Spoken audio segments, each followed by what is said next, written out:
अस्सलामुअलैकुम दोस्तों आज मैं जो वीडियो है उसमें फ़्रिज के बारे में बताने लगा हूँ कि मंथली फ्रिज का जो बिल है वो कितना आता है। आप लोगों से रिक्वेस्ट है, मेरे चैनल ज़रूर सब्सक्राइब करें क्योंकि डेली की रोज़मर्रा की जो ज़रूरियात की चीज़ें हैं उसके बारे में डिटेल, यूनिट, वाट, वो सब कुछ मैं आपको डिटेल देता रहता हूँ। तो आप लोगों ने चैनल में ज़रूर सब्सक्राइब करना है। अगर कोई कमेंट अगर कोई बात वगैरह है या किसी चीज़ के बारे में और पूछना चाहते हैं तो मेरे कमेंट बॉक्स में आप पूछ सकते हैं। तो दोस्तों टाइम की ज़ाया किए बगैर जो वीडियो है वो शुरू करते हैं। तो सबसे पहले मैं आपको ये बताता चलूँ जो मैंने जो कैलकुलेट की है, जो मैंने आपके सामने लिखा हुआ है। तो अगर हम मंथली फ्रिज की कैलकुलेट करते हैं तो जो फ्रिज है वो रनिंग वाट है उसके 70 वाट का है।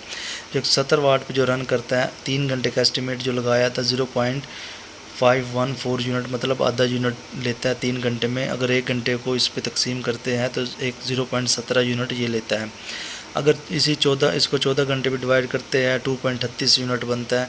अगर 24 घंटे पे करते हैं तो इसी को हम कैलकुलेट कर लेते हैं तो ये 4.08 यूनिट बनता है।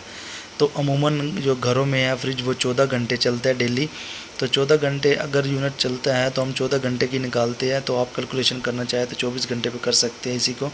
तो ये एग्जैक्ट है, कैलकुलेट मैंने अपनी तरफ से नहीं किया, जो मीटर ने बताया वही मीटर के हिसाब से बिल्कुल एग्जैक्ट फिगर है।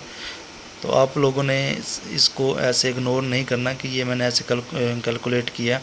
तो मंथली जो 14 घंटे डेली चलता है, तो अगर हम इसको 2.38 यूनिट डेली लेता है तो इसको 30 से मल्टीप्लाई कर देते हैं 71.4 यूनिट जो बनता है मंथली कैलकुलेट इसको करते हैं तो बनता है। तो इसी तरह हम अगर इसकी यूनिट बिल प्राइस है जो वो हम कर लेते हैं तो 71.4 को हम 37.31 रुपये यूनिट जो चल रहा है उस पर अगर हम इसको डिवाइड कर मल्टीप्लाई करते हैं तो ये 2664 रुपये बिल मंथली बनता है। तो दोस्तों आप लोगों ने देखा है कि एक 170 वाट पे चलने वाला रनिंग फ्रिज अगर हम चलाते हैं 14 घंटे डेली तो 2664 रुपये जो मंथली बिल है वो लेता है। तो अमूमन 14 घंटे ही चलता है। तो ऐसे टेक्निकल वीडियोज़ देखने के लिए मेरे चैनल सब्सक्राइब कर दें। अपना ख्याल रखिएगा। अल्लाह हाफिज़।